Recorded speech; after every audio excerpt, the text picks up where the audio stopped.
The following is a salvaged file of a discussion I had in the summer of 2021 with two friends whom I always love having deep and engaging conversations with. Hey Rory. Good, man. At the time, I had been researching on urban planning and sacredness, so I shared a link to an interesting article I came across. We decided to hop on to Zoom and exchange ideas and thoughts that run through our minds, tapping into real-time explorations of possibilities on the subject. The key touch points here would be how cities are designed, what makes part of cities sacred, and a slight tangent into stitching together urban planning and sound. Here's how the conversation went.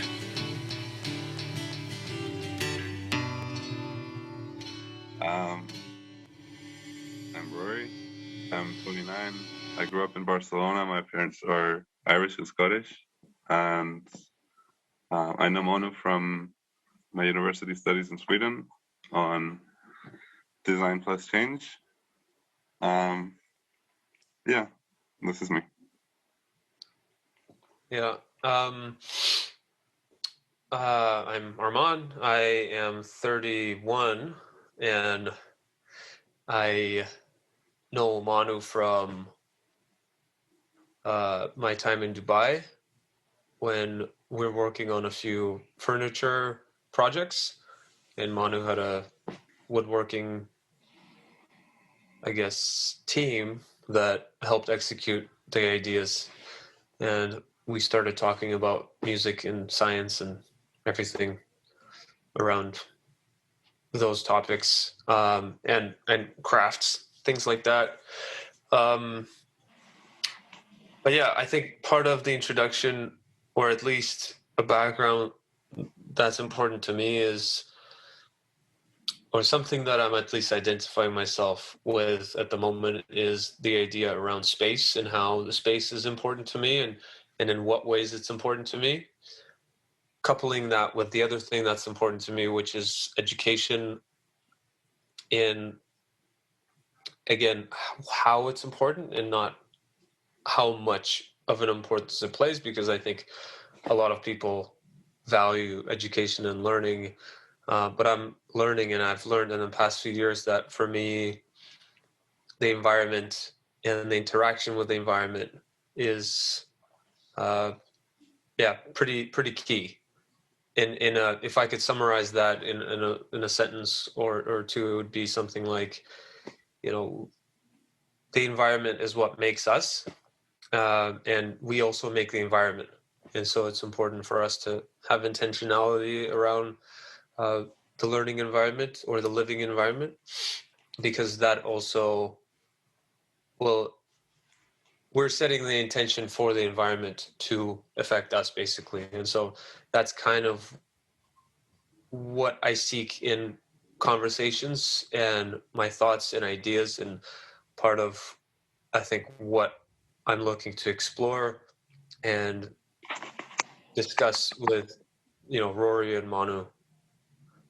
So yeah, I would love to couple space design, urban design, with curriculum development, and having that be as intrinsic and organic as possible. So that was a little long, but I felt like, yeah. No, that was perfect. All of those pieces were on point with the things that find their space in me, and maybe even with Rory. When we talk to each other, we're always constantly, at least on those topics, I find that we are always illuminating each other. That's why I really wanted to have this conversation also, because I think it's really educational to me. I get a lot of learning, and I feel like maybe it's good to keep having these, and maybe now even in this form put them out so other people can listen to them. But I teased out a few authors from a link that I shared, and I thought maybe I can read them out, and then we'll just take it from there.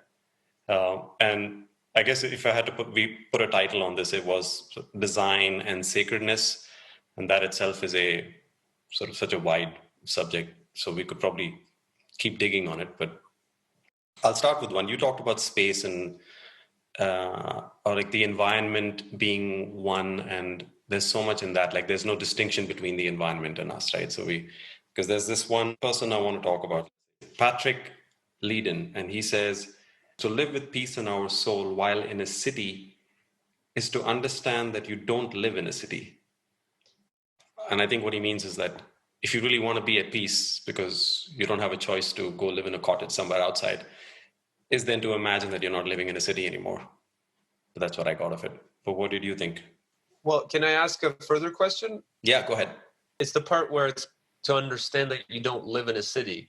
Yeah. It's I'm having a hard time to understand where am I then if I'm not in a city, and what is a city?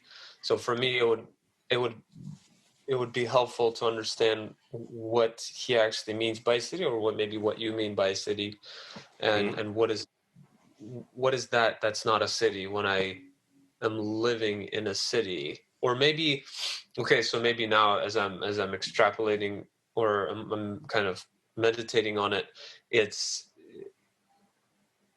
maybe he means that you're not living in this city, but you live. Okay, no, you know what? Now I'm thinking maybe there are no actually borders, right?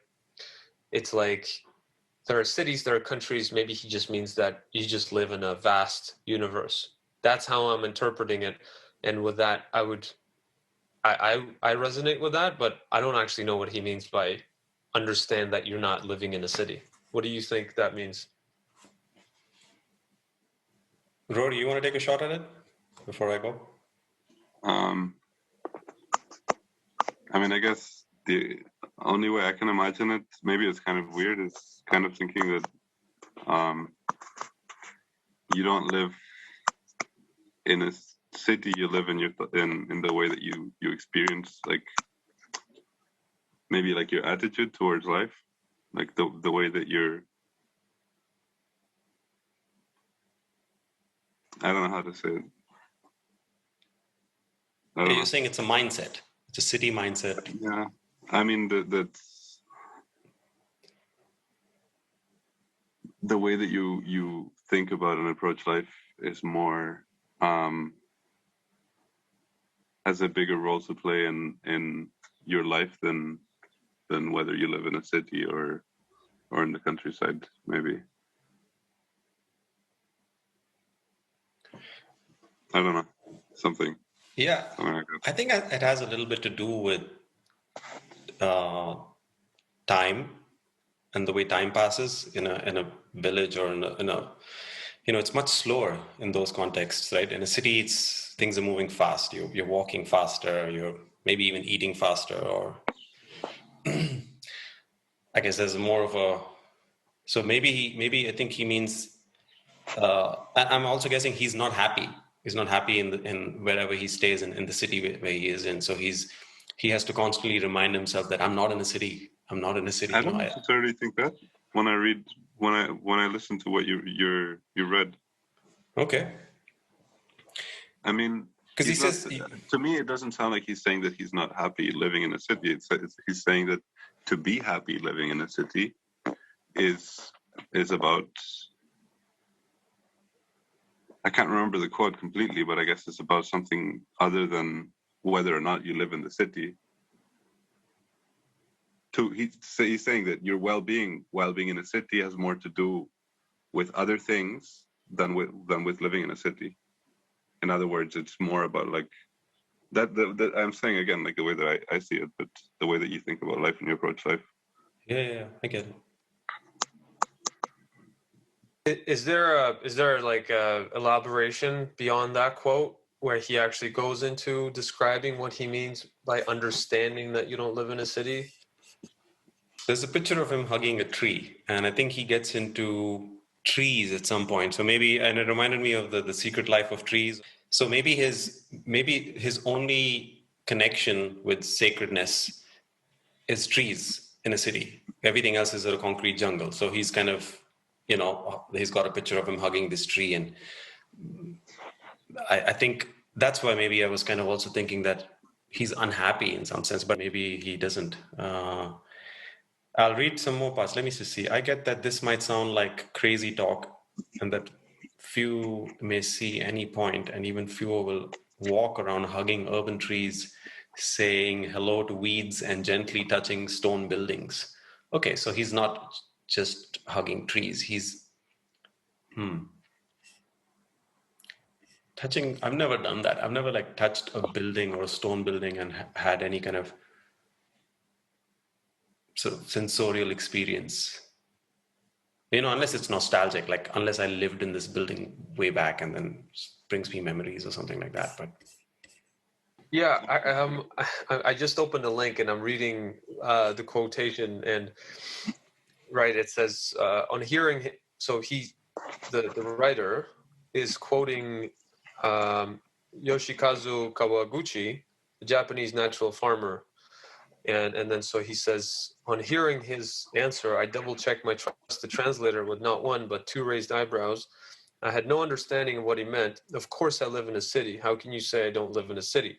So this kind of like, I'm also having this reaction, and then I'm reading a little bit further. And so I was just trying to understand.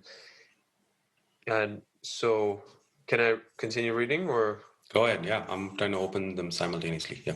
Yeah, so then it says, the slow and gentle Kawaguchi smiled and continued to say that we don't live in a city, we live in a universe. And until we realize our lives from this perspective, we will never be able to truly have peace within our souls, regardless of where we physically dwell, concrete-lined city or tree-lined nature. On the surface, this idea seems to remove any reason for worrying about nature within a city. But if we look a bit deeper, we see that Kawaguchi's perspective also unveils something more rooted. It shows us a framework wide enough to allow the sacred to enter everyday life. So it kind of blends my interpretation and Rory's interpretation about the quote, in that the city doesn't have a line.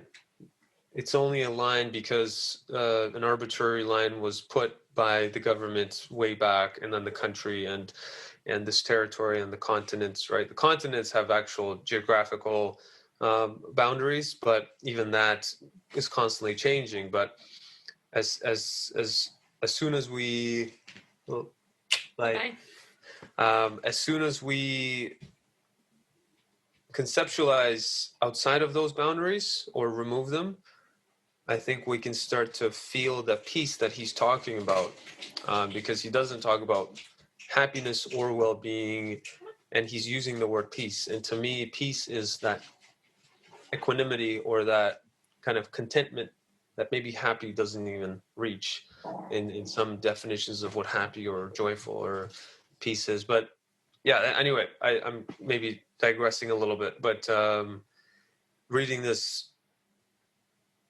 it might be, again, just one interpretation. I know part of why we're doing this is that you're getting me, Rory, and you to interpret it in our own ways. But sometimes for me, it just helps to get a bit of I guess the back end of where this quote's coming from.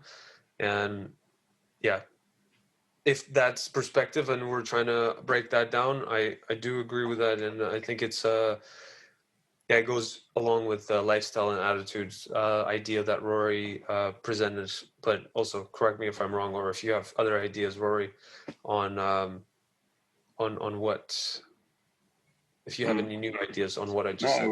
It was definitely interesting to hear what comes after the quote, because it added a lot to the original part. Like I understand it differently after hearing that. And I also like what you said about peace being something beyond happiness somehow.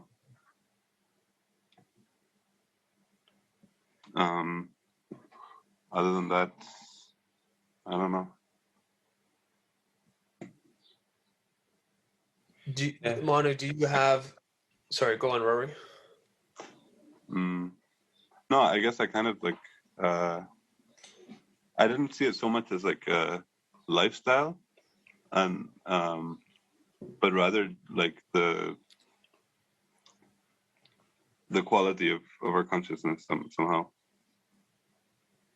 So like how, in what way are we aware, or how aware are we that it's but I keep forgetting the original parts of the quotes. Though they follow different religious practices, generally refer to concepts such as nature and God as one and the same. With this mindset, we could say that one, all of what we typically term nature is seen by them as sacred, and two, this sacred nature not only surrounds us constantly, but is also within us. So, but he's going back to what Kawajuki, dwelling on that. Hold on, I keep losing my Zoom page. It reminds me of pantheism.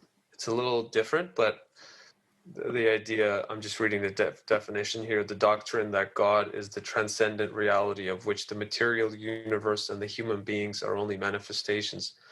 It involves a denial of God's personality and expresses a tendency to identify God and nature. I think effectively it is pantheism. Like, yeah. I mean, basically, whether or not it is pantheism rests on whether or not you draw a line between culture and nature. Because if you're saying technology isn't part of nature, then it's not exactly pantheism. But if you think that we are living beings and we are part of, there's no like borderline between humanity and the rest of the universe, then effectively it is pantheism. Yeah. Right? I don't know if that made sense to everyone. Like, when you made the distinction between culture and what was that? Nature. Like, basically, if you say that humanity and nature are separate, then they wouldn't exactly be pantheistic, because you would be saying that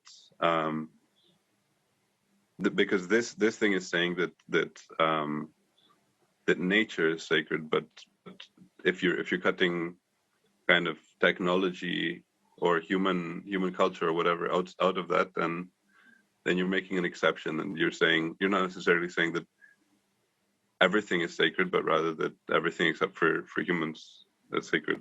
Mm-hmm. Because of the distinction between nature and what is not nature.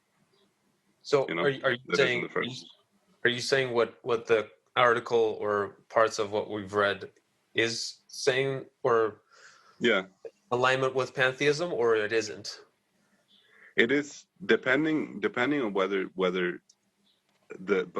by the author's point of view, like in the author's point of view,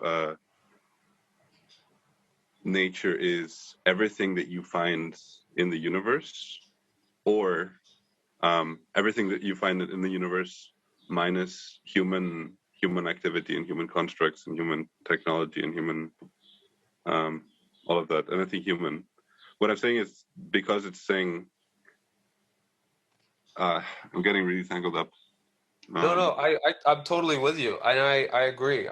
You made a lot of sense to help you out, and I understand what you're saying. And to help confirm what you're saying, I pulled up that again. I put it in the chat what Manu was reading. Oh, thanks. And if you start reading with this mindset, that's exactly what you were just talking about, where nature is within us, and where within nature, and everything is part of nature, basically, culture, technology. It's an interesting. So I've been thinking about this recently, and I'll pose this question as well, and we can totally ignore it, or start answering it, or just whatever, just make of it what you want.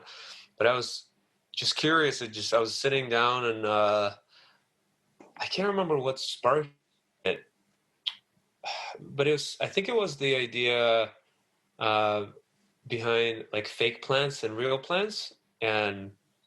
But anyway, I'll just say the question first.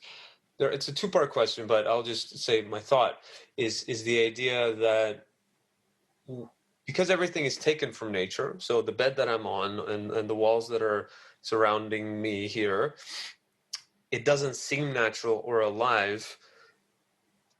My idea is that perhaps it still has some of that liveliness to it, because it's made from those same. So at what point does a natural living thing become non-living thing, and does it still have some of that life in it, even though it's processed so much?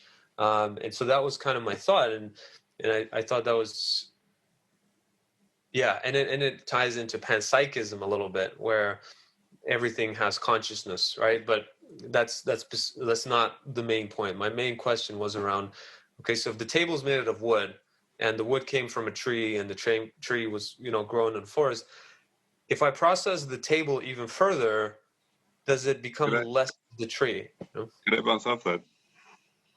Sorry? What you're saying? Could I bounce off what you're saying? This is, yeah. Like, go up, yeah, like, I think it's not necessarily about how processed objects are, like the hammock I'm sitting in or the wood in the window next to me, but rather,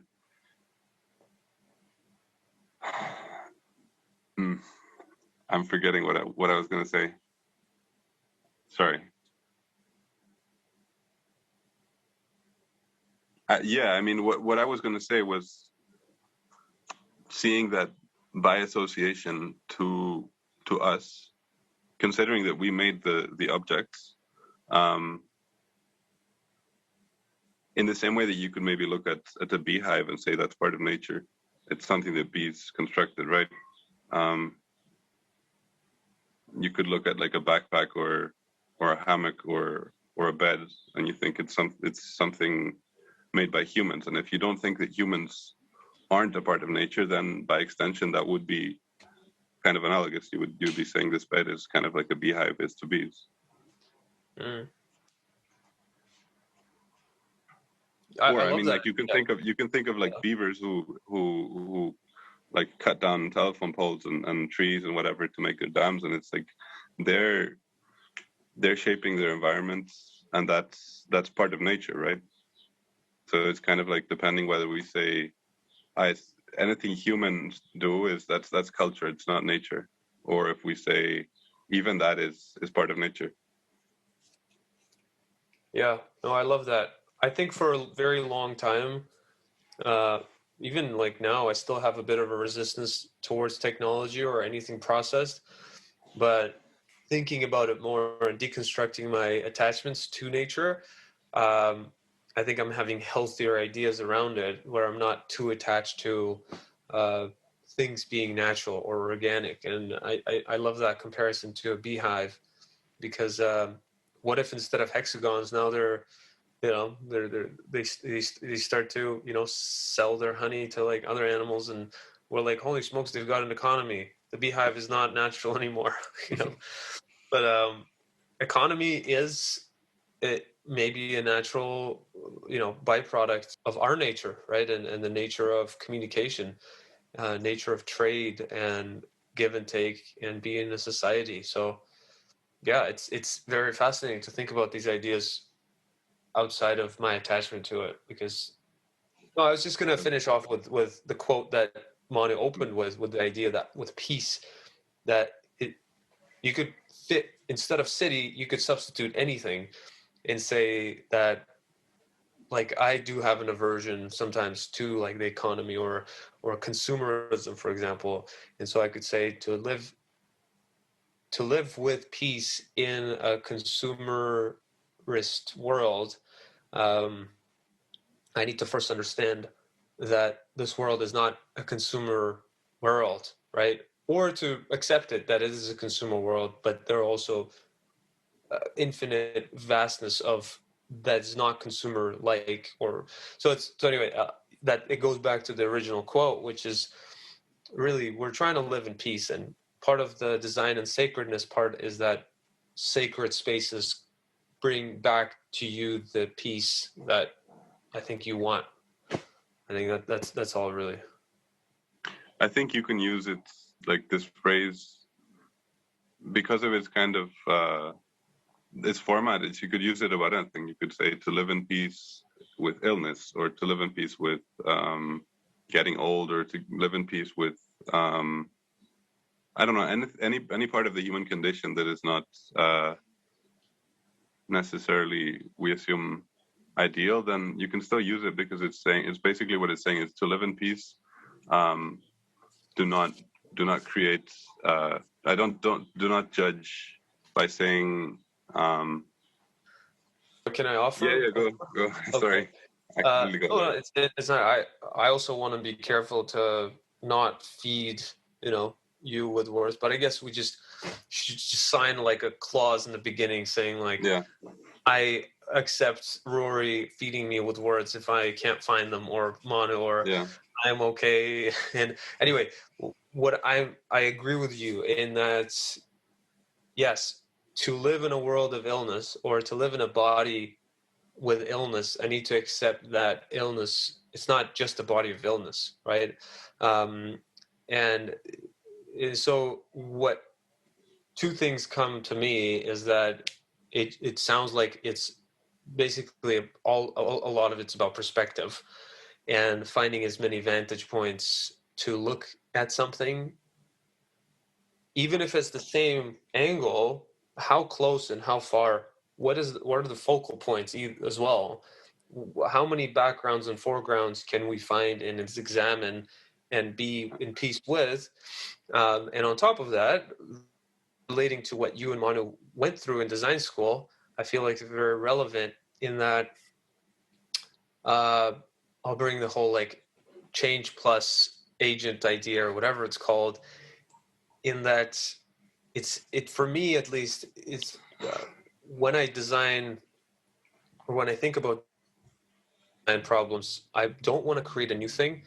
If I can get away with changing the perspective of someone, a user of the thing that they already have, to me that's creating the most sustainable solution, at least theoretically speaking, for the general population of design problems. So it's about how can I create a new perspective for the person or for the user around what they're using or the service that they have, so they can be in peace with it. There's an old like self-help quote that I remember my mom used to say. It's like if you want to have what you love, you need to just love what you have. Is this play on words, but it also kind of makes sense. Obviously, there's a limit to this analogy and how far it goes, but for the most part, to me, it ties really closely to the only way we live with peace in our soul with it while in a city is to understand that you don't live in a city, and that it's about changing perspectives. That was a long way winded Yeah. way of going around of kind of bouncing off what you were saying. Can I add something here? So, okay, you're in Vancouver and Rory's in Catalonia, and I'm in Becca. And all of these cities have their own kind of characteristics, right? And when we think about, when I compare it to Dubai, for example, right?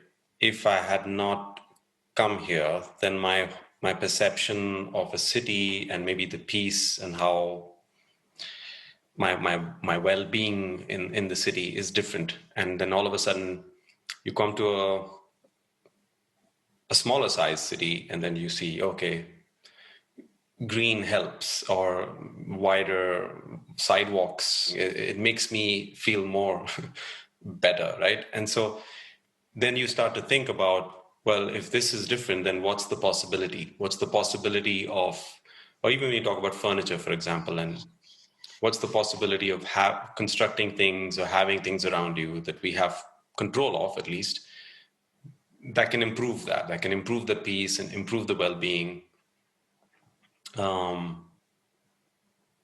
So I don't know where I'm going with this, but maybe like getting away from the whole fixed construct of the spaces we find ourselves in, right? Like maybe we get used to the fact that, oh, this is how it's supposed to be. This is how an apartment or a building or the street or the network of urban design in my city is supposed to be. So I was trying to bring it back into sacredness as a ground rule. If you have to think about it, how does that keeping sacredness in mind, if we have to rethink these things, would you do anything different? Would you do anything different in your own room, for example, with the hammock, Rory, or would you do anything different with your bed, Arman? Like, so just trying to put it out there. And I suppose sacredness is different for all of us. So maybe we need to first define what sacredness means to each of us, right? So, what's the most sacred space to you? Let's start with that.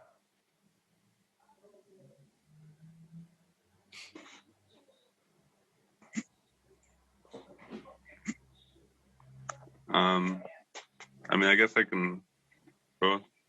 I would say it's not.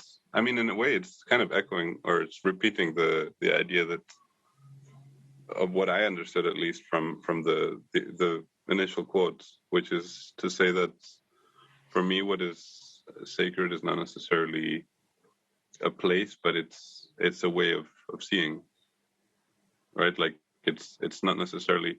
Like I could go into a church or a temple or a mosque or any other kind of sacred place and either feel the sacredness or not feel the sacredness. So it's really more about how I feel, like my way of being than the place. And I could even feel sacredness in a place that's not supposedly sacred, which I guess we were like taking for granted. But yeah, that was what I would say about that. Did it make sense? Or like in my head it made sense. I don't know how it sounds outside. Is there can you think of a time or the last time, either last time or a time when you felt most sacred inside of you, and what were the conditions for that? Was there a time or a memory when you felt sacred was the appropriate way to describe your experience in that space or inside of yourself? And what were the conditions for that label? I would almost say not like one moment that stands out from all the others, but really small moments, kind of not that infrequently, and they don't have anything in common except for just you know, this phrase of like beauty is in the eye of the beholder. It kind of like that. Like it's not like that any of the what I would think of as sacred moments have anything in common except for the fact that they were sacred, and then it's just the way that I'm thinking of what is sacredness, and it's just a way of looking at the world and not having a problem with the world and just saying this is what it is. I don't know. So, can you give me an example of time you felt something was sacred, or you were sacred and you saw it sacred, and a time where you didn't? Because I assume there are moments I guess like you don't feel. When it doesn't really feel sacred is when I'm thinking like there's something wrong, I have a problem with something, I'm worried about something, I've got some kind of story I've made up in my mind about what's going to happen that is not good, or what has happened that is not good, and that kind of stuff, you know. Just you're like thinking too much and not really living. Do you think the feeling of sacredness is a binary thing where something is sacred or it isn't, or it's more of a spectrum where it can go from 0.0001 all the way to, you know, trillions of units? But I would say it's not something outside of the person. It's basically like whether you see it or not. It's like this thing of like if a tree falls in a forest and there's no one there to hear, does it make a sound? Like if we're talking about something that's sacred, and we also have to talk about to who, like sacred to who, like something might be sacred to me, but it's not to you, and vice versa. I'm talking about you specifically.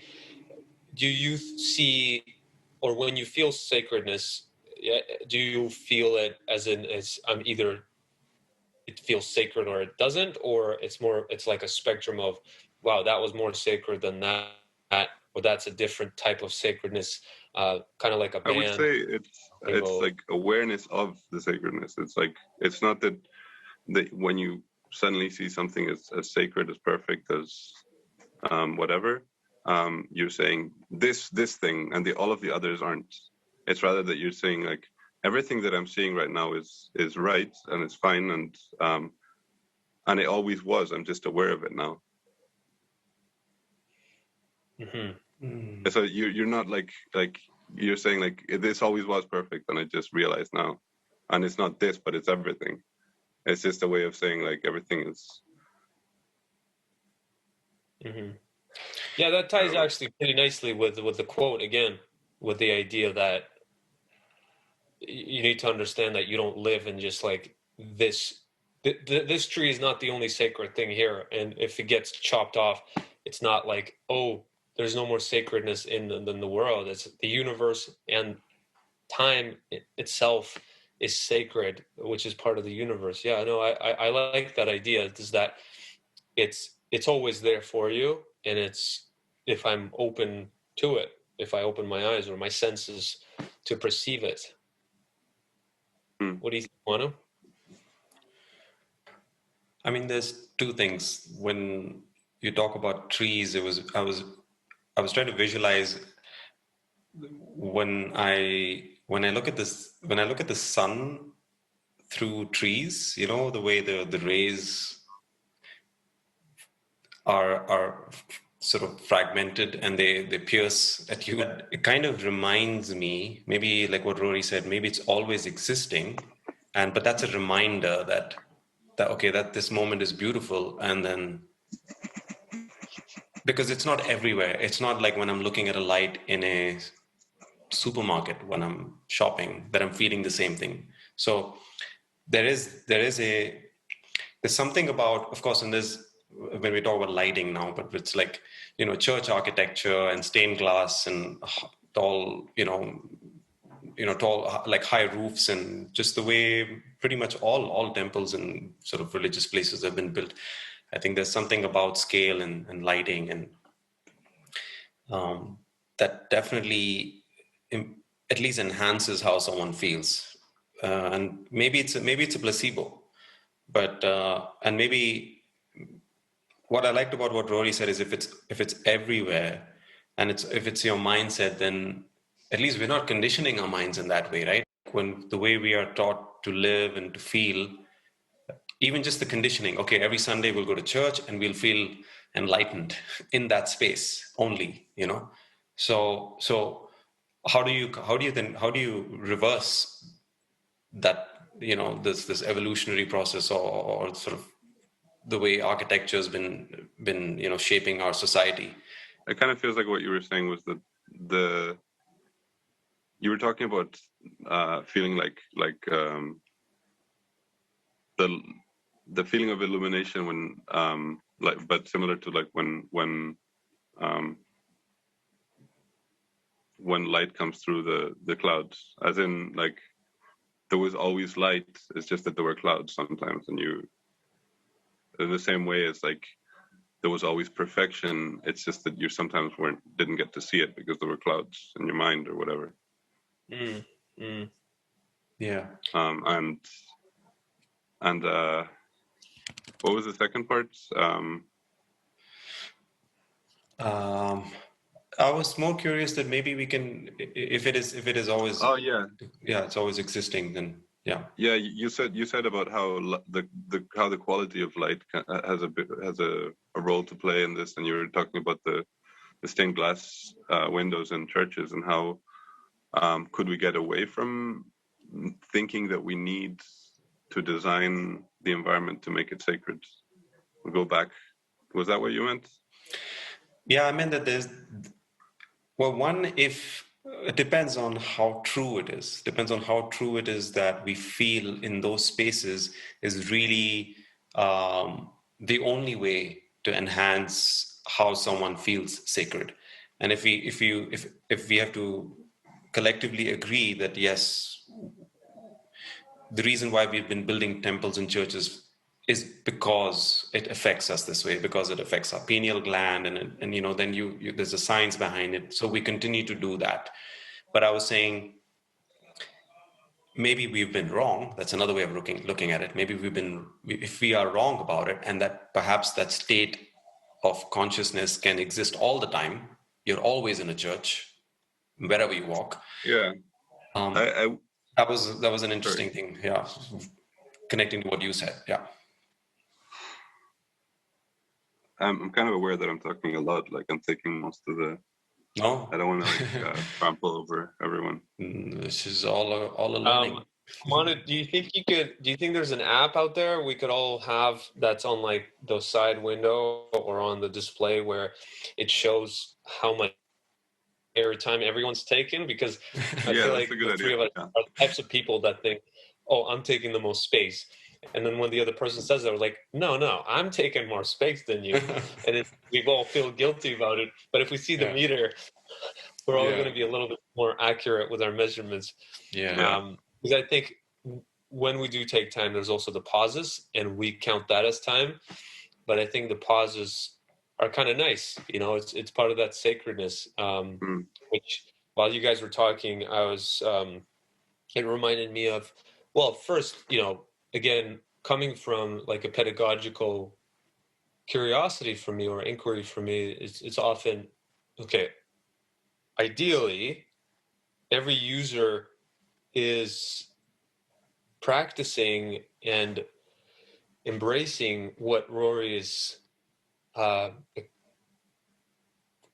presenting, which is that everything is sacred and that it is up to us and up to our environment to help us see the sacredness, right? Because to say that it's up to me is also a bit flawed, because I mean, it's also to suggest that there is a free will, right? And I don't know if we can talk about that, but so then my next question is, how can we, let's say if I have a child, how can I set him up so that he maintains his sacredness and broadens it even further to have that awareness and the recognition that this moment is sacred, this time is sacred, this is sacred, this is sacred, that's sacred, I am sacred, everything is sacred, and to have that as frequently and as broad of a signal as possible, basically. And so one of my suggestions to that answer, or a question maybe, is meditation part of that? And that's where my mind went to, or mindfulness at least. And can mindfulness, not that like it has to be a mindfulness coach sitting there with all the students of a university and saying like, okay, now we're going to breathe, but can there be a mindfulness based curriculum where it's being aware of the differences between different states? Okay, so it's relating to what Manu suggested, or I guess again mentioned how Rory's in Catalonia, I'm in Vancouver, and Manu's in a bunch of collected sounds that I can't pronounce. And so once I go to these different places and I go to, let's say, Dubai, now I can compare 4 different places, and I can, if I'm more aware of my feelings, I can start to be, I can have a collection of these things and use them for further maybe improvement of the space that can be aligned with my authentic self, is in what's sacred to me, and tying to the whole, the sacredness is in the sense of the beholder, you know, if I can say that. And so back to the mindfulness thing, one of the guys I listened to, Sam Harris, he mentioned he compared being mindful, or the practice of mindfulness, to the idea of air pollution and or light pollution, and how during the day we don't really see the stars, because obviously it's not nighttime. So that's like a normal thing that we can't. But when it's nighttime, we can't see most of the stars because there's a lot of light pollution from the city. But once you get out into the lake or the country, now you have a much better environment set for you to see those stars. And that's what mindfulness can provide you with, is a way to hold a lot of the thoughts in at the same time and in the same space, and enlighten all of them so you can see them at the same time. And have more of an intention to say this is all sacred.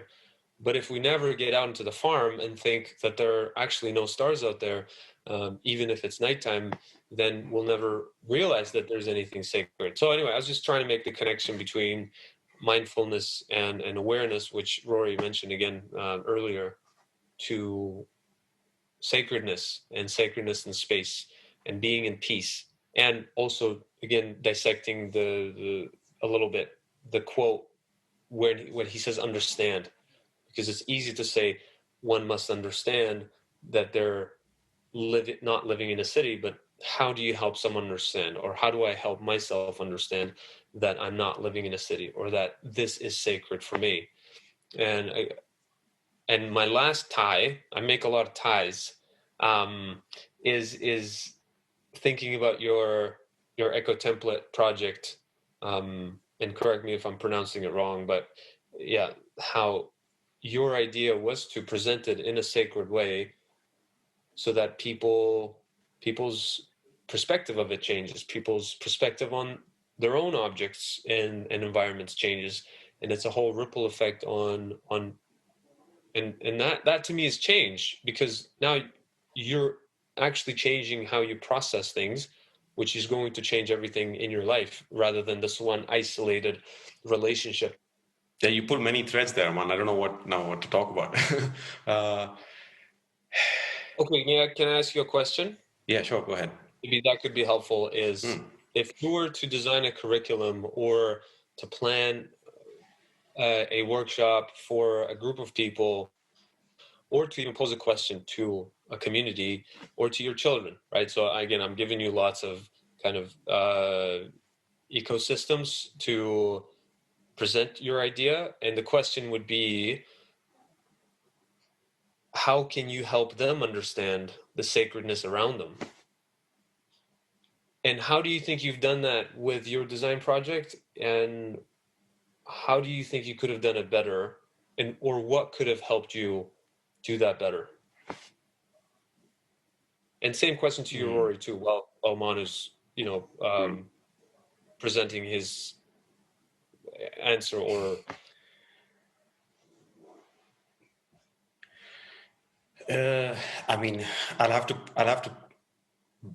talk about the context of my thesis to bring it into perspective here. So it's not going to be a short one, but if we're just trying to think of mixed use spaces in urban design and trying to introduce qualities of sacredness into our languaging, and it's always difficult to talk about spirituality or sacredness, right? In an academic context. So that was the purpose of it, is to just start chipping away on these things and maybe trying to bring people who are higher up in the municipality to tease out and see, what do you think about it? Because that was the purpose of it also.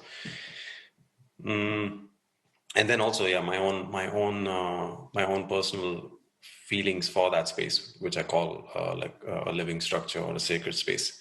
So, how would I want to change that? I mean, or how would I?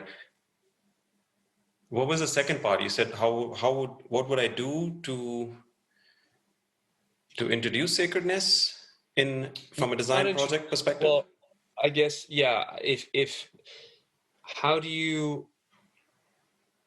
would you help somebody understand the sacredness of that space, if it is even sacred, right?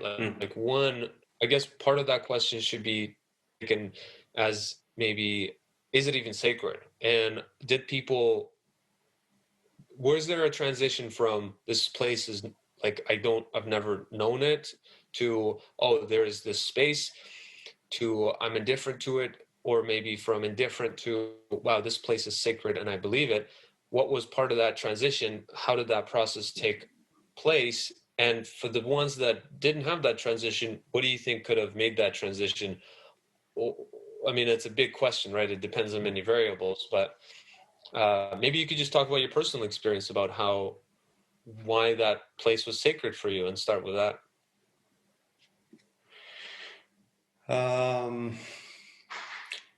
So it's an echoing water tank, and I think if someone just tells you that, you go in with this, you kind of expect, okay, my voice is going to echo, and that's about it. But for me, I think it was not. It was different from like maybe echoing in a valley where, you know, sometimes in India, or if you go between mountains, you can hear yourself.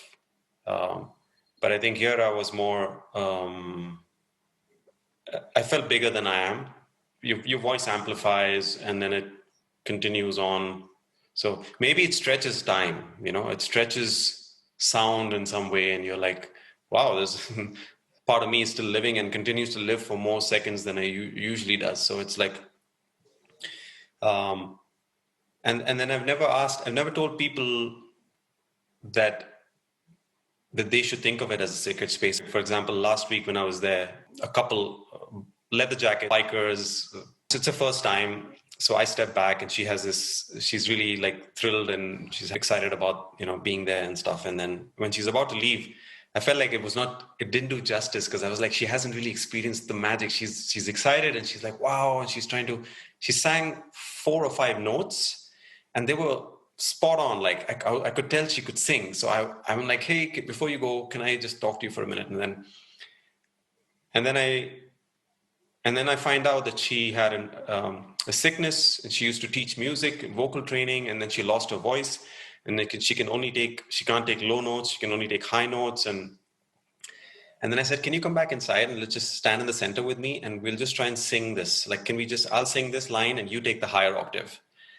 And she sang that, right? And that moment for me was sacred, because that experience that she had, she was like, oh my God, I can sing finally. Like, you know, I can actually just sing this much, and it becomes so much. I don't have to make an effort.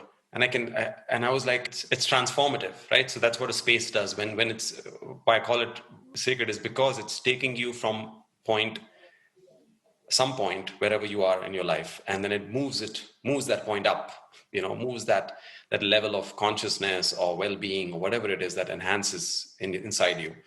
All I said is that, you know, there's something about this place. And she was like, I totally agree. And then the connections you make, you know, she was telling me I had a studio and I've played santoor with some tabla players, and she starts talking about her life. She didn't open up otherwise, right? So it's these interactions that every week when I have these meetings, I have so many of them. Each one has their own stories, which makes me think that, okay, why aren't we designing places like these places which can enhance, you know, and bring community together? I mean, that's how people gather anyway, in churches and temples and stuff, right? It's all about sort of congregation and then collective thinking and singing or whatever it is you do. So it's, I think here it's more individualistic.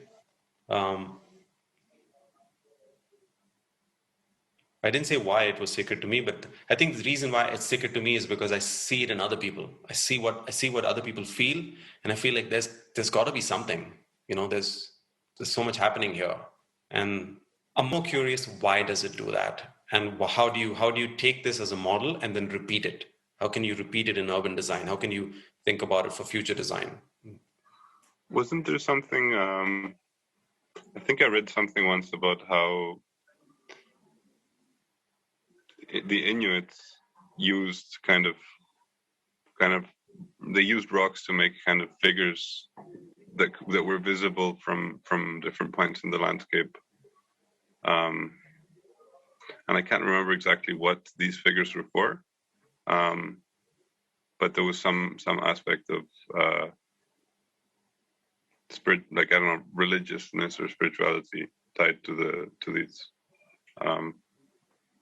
And it makes me think that, like, the water tower, one of the things about it is that if you go out for a walk, you can see it. You can see it from far away. Or actually, you don't need to be going. You could be in the bus, and you can kind of, sometimes maybe you see. I don't know.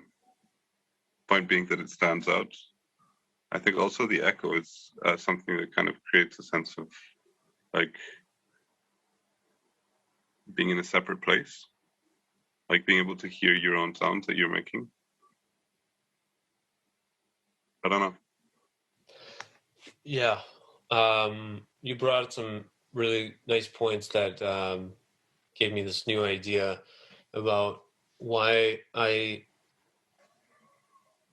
love this project, and I love this water tower, in that, especially here on the West Coast, a lot of people take water for granted. I take water for granted, so I assume other people take water for granted, but it's on a sliding scale of gratitude. But in today's society, water often runs underground in pipes, and when it's transported in trucks, it's hidden, and you don't really know if it's fuel, well, unless you read it. But and then cars are so ubiquitous these days that we're immune to that recognition that's very specific to, oh, that's water, and then what leads to gratitude of, that's going somewhere to save somebody. A fire truck is kind of the opposite of that, which it makes a lot of sound.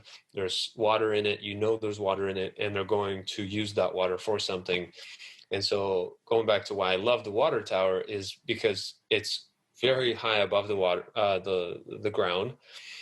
And Rory reminded me of the idea how its sacredness spills, no pun intended, into all the senses that I can think of, at least, and satisfies all that. And not only does it satisfy, it also nourishes and nurtures, and it's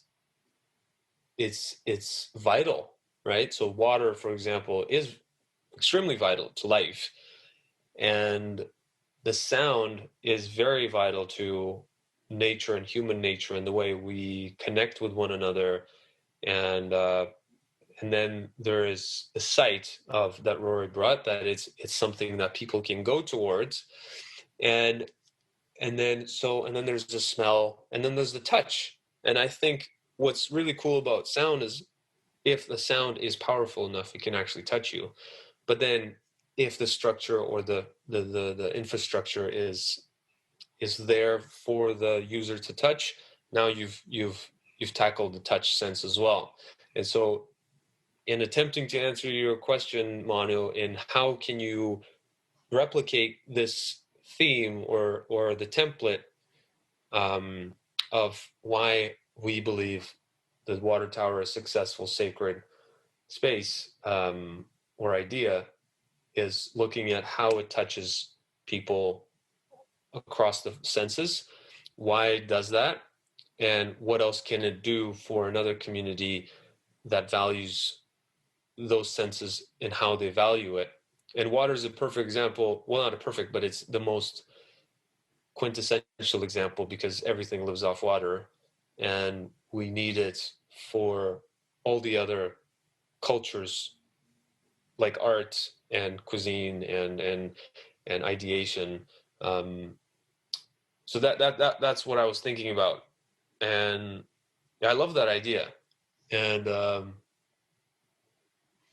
just also a little bit saddened that water just runs underneath, and we take it for granted. And it's I'm lucky to live across the beach, and I just I get to go to the ocean every day and then swim in it and reestablish and reset my sacred awareness for things, because the cold and the touch of the water and all the things that live in it remind me of these things. But what about the people that live in cities and go from apartment to an office to a gym to a car to bed and repeat?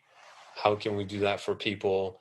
How can we create in urban design a communal sacred space within neighborhoods that people will actually devote and invest and recognize the sacredness in that space that's been designed for them?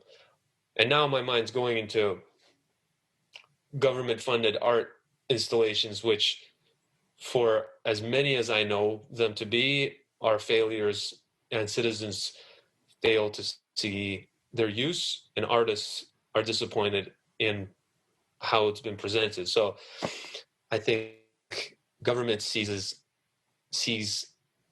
art installations as something that could be sacred, but I see a lot of flaws in a lot of the art installations, or even like a bridge that a simple bridge costs upwards to like, I don't know, 10 million or 50 million tax dollars. It loses its sacredness because now it has a price, and it doesn't meet the expectations of people, and the experience don't meet the expectations of people, and it has a function that may not resonate with as many people as intended. So lots of thoughts there. Mm-hmm. I've got more thoughts, by the way, coming. So if there's a silence you guys want to fill in, I've got a little excerpt from a book I just was reading recently, and it was talking about echo, and I thought it was beautifully written. Sure, yeah, I want to listen to it, but I wonder if Rory has anything to say before you do that. I don't know. I guess I would say that in a kind of, if you had like archetypes of different things that make something feel sacred, like different elements that contribute to this, to the feeling of it, then I guess what I've been thinking, well, what I've been understanding from what you've been saying, both of you, was kind of along my own line with this fact of like something being visible from far away. Because not only these like Inuit structures, but also if you think about a church or a mosque or a temple or whatever, they usually are tall. You can see them from far away. And then also we were talking about light and how, because when you're inside this water tower, the light still gets through. And there's something about light that we associate to, even like when we in language, we say to have a light feeling, means to feel like clear and peaceful and awake and not, like, I guess it's kind of like light goes through air. And if you look at the word light, it does have this double meaning. It means something that illuminates, but it also means that it's not heavy, it's airy, that it's and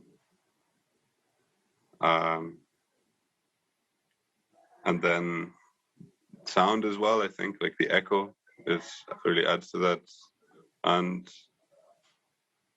I mean, I could be there and forget that there's water, but somehow the water in some way also, I think it feels that like it adds something. Yeah. I guess I'm just repeating things I said. Oh, you're not. I mean, you said you talked about light, and I was thinking, and the both the meanings, and because I've been at the water tank at night, and it's a whole different space.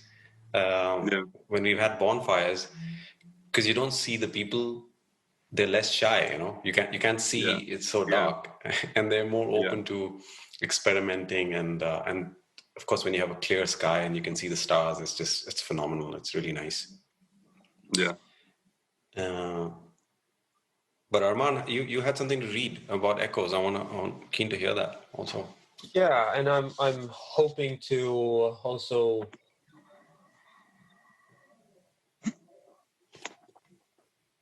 pull something from you guys as you listen, or if there are any trigger words that get you a bit excited or in any disagreement or agreement. But I feel like I'll just start from the beginning to give context, but it's not too long. It's from a book called Eternal Echoes by John O'Donohue, and it says, I remember as a child discovering the echo of sound. It was the first time that my father took me up the mountain to herd the cattle. As we passed a limestone cliff, he called out to the cattle in the distance. His call had barely ended when it was copied exactly and sent forth again by the stone. It was a fascinating discovery. I tried out my own voice, and the echo returned faithfully every time. It was as if the solid limestone mountains had secret hearing and voice.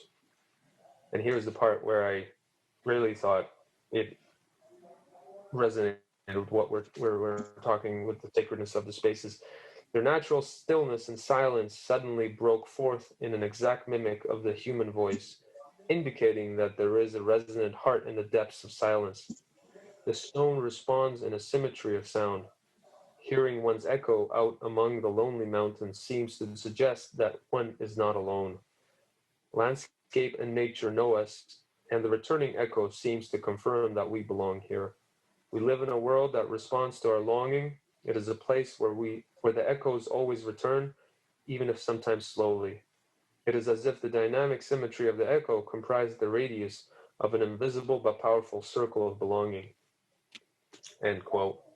And so when I think about peace or happiness, I think the big things for me personally in the last 5 years have been about belonging and intimacy.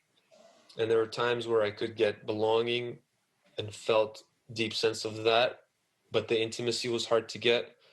But it was almost like I needed to have at least the belonging part to get to the intimacy, or a bit of the intimacy to understand more belonging. So it was this kind of double-sided positive natural coin. And when he writes about landscape and nature know us, in the returning echo seems to confirm that we belong here.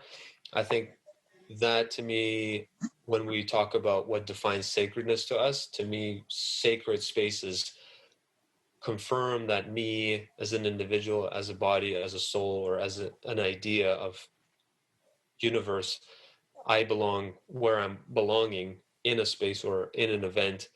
And then that makes the space or the experience sacred for me, is when I feel that I belong there. Yeah, that's what I got out of that for myself. What about you guys? I've mostly been listening to what you were saying, so I don't have anything to add. But I like that what you said.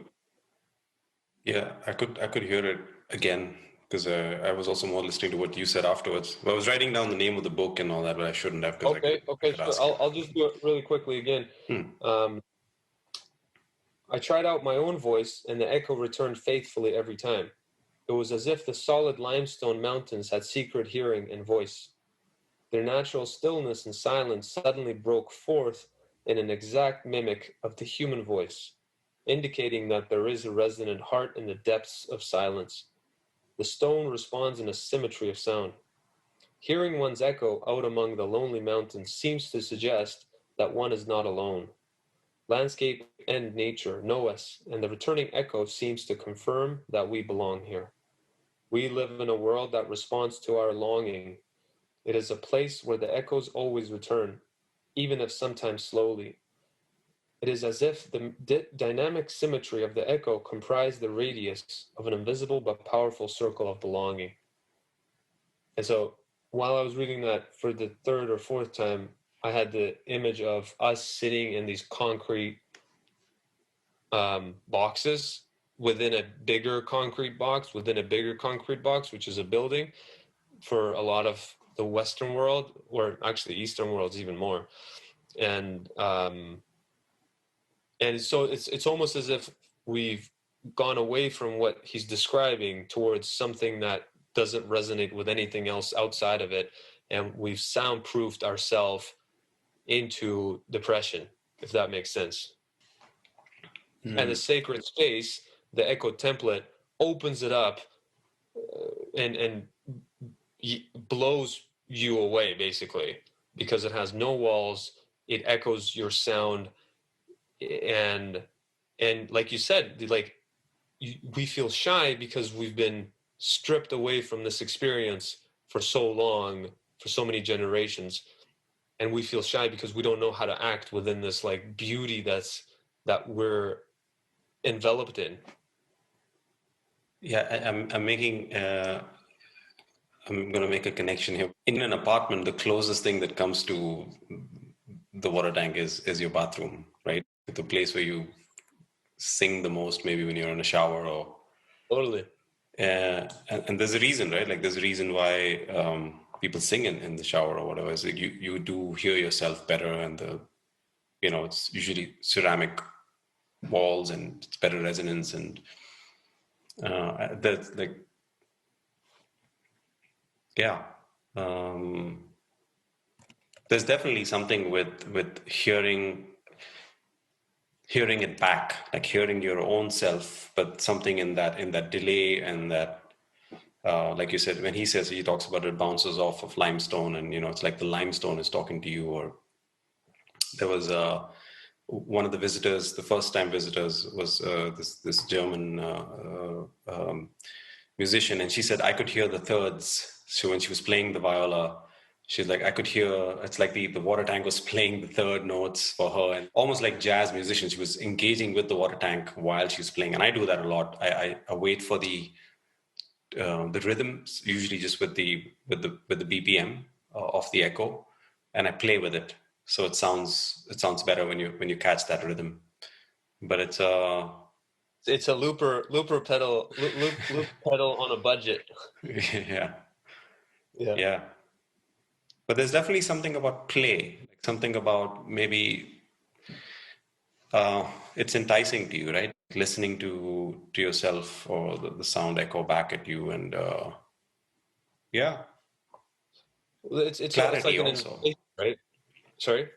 Clarity also, like when you sing in the shower, you hear yourself clearer, or when you find yourself in I don't know, walking in a corridor, and you're like, hey, my feet, and then you start whistling or whatever, singing in there because the acoustics are complementing something. Mm-hmm. So there's the element of play, but there's a bit of clarity, because you hear sound better, and maybe there's something in that. Maybe hearing sound better is connected to sacredness somehow. Mm-hmm. I don't know. Yeah, what comes to my mind from what you said is it made me think of two of the most used plugins that I use when I make music is delay and the reverb. And I know reverb is not the sole word, right? It's from reverberation, which I'm looking up the actual etymology of. But it's interesting to me because like a verb means action, act, command, and to react something, right? So it's like the echo, and then the delay is kind of what you're saying. It's an invitation to either synchronize or not synchronize, but it's an invitation to dance, and it doesn't have to be on sync or on beat, but it's a communication. It's instead of a monologue, it's a dialogue, and to have these ideas on my own, I don't think it would be possible, right? To say what I'm saying now, it would be impossible to have without your input and Rory's input and everything that's interacted between that. And so I was thinking about that while you were saying that. Sorry, I forget also what I was actually trying to. Oh, and I was thinking about how when you're talking about the shower and the bath, how it does resonate better. And I'm looking at the etymology of person and persona, and there is a relationship between sonar and son and sound and person, and that there's something that goes through you, and there's something that resonates. And so I think there's a huge relationship between being alive and having ears and having a body that can feel, and the frequencies of sound. And I find that also interesting in that English, or Latin at least, intentionally connected those two ideas of being a person and sound, if that makes sense. And the fidelity that you speak of when there's a different instrument that's there around you. Right, and an echo template is an instrument, right? It is a very large, beautiful instrument that is collaborative. Again, everybody can buy a MIDI keyboard now.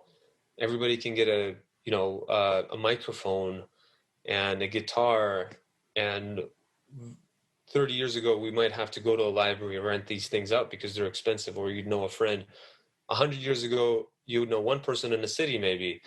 200 years ago, only the composer would maybe have these things in the orchestra. And so as they're getting more available, we're isolating ourselves, and the human condition in isolation is never, I don't think it's ever fully in peace, in true isolation, and I think we're kind of like making ourselves and conditioning ourselves towards a less peaceful and more stressful life that's not as authentic.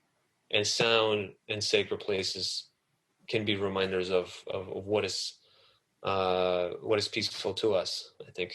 At least to me. This is what I'm, just kind of whatever. No, it's like there's so many things when you talk, and I don't want to interrupt, but and then I forget that. Oh, yeah. But I think Rory also wanted to say something. I saw his mouth moving. I just wanted to say that I have to go. Oh shoot!